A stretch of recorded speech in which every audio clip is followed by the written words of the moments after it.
One of the most beautiful of the Nereids was silvery-footed, Thetis, who dwelt with her sister in the depth of the sea, but was favorite of Hera, so lovely that both Zeus and Poseidon wished to marry her.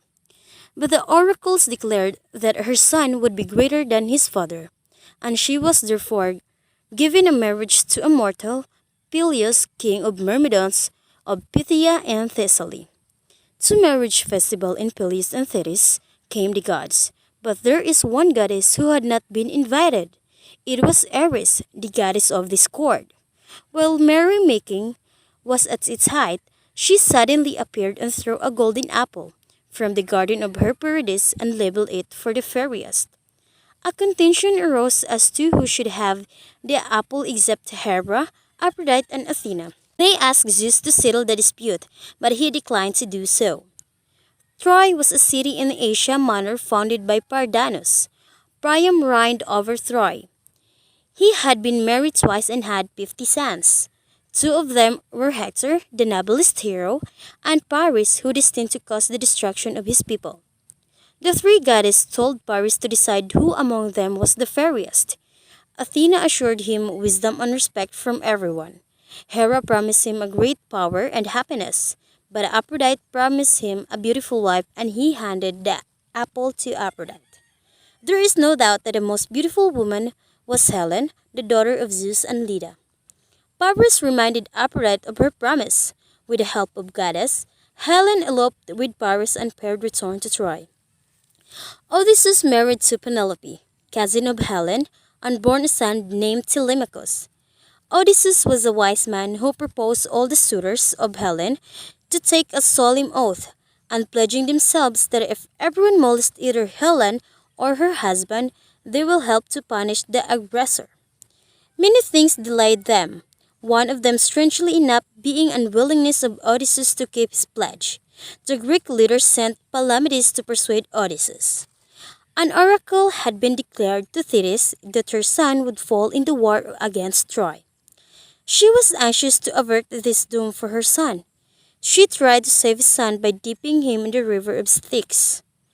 Thetis sent a young hero who had bidden to disguise in woman clothes. Odysseus learned where he was hiding and went to the palace. He spread out his wares. He noticed that one of them disregarded the ribbons and fingered the sword eagerly.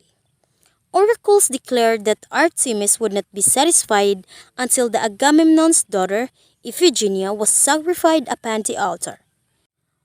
One day appointed, she was placed on the altar. A priest of Artemis approached to slay her. Artemis substituted a heart for a maiden and transported her to the land of Tauri.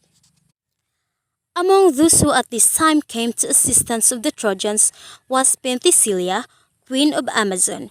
Her fate was to slain by Achilles. Thersites, the deformed and disagreeable leader of Greeks, mocked at the grief of Achilles and killed him.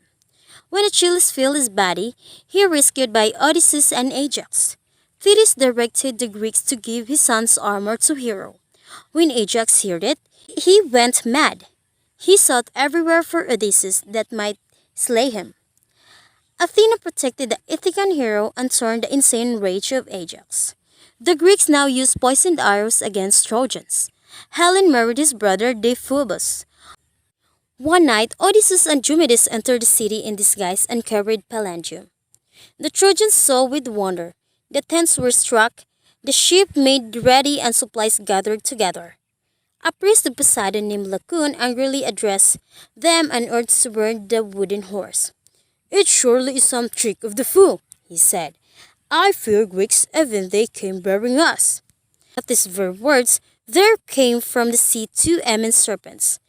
All lay dead upon the ground, and the snakes wound their way back to the sea and disappeared. Trojans took a significant sign that Laocoon was punished by gods. Trojans took a significant sign that Laocoon was punished by gods. At last night, and when it's quiet, Priam and his people were awakened by the strident yells of warriors under the leadership of Paris, son of Achilles. One night, Priam and many other noble Trojans were slain. Many of the Trojan women were carried off as captives to Greece, and the city was left a heap of ruin.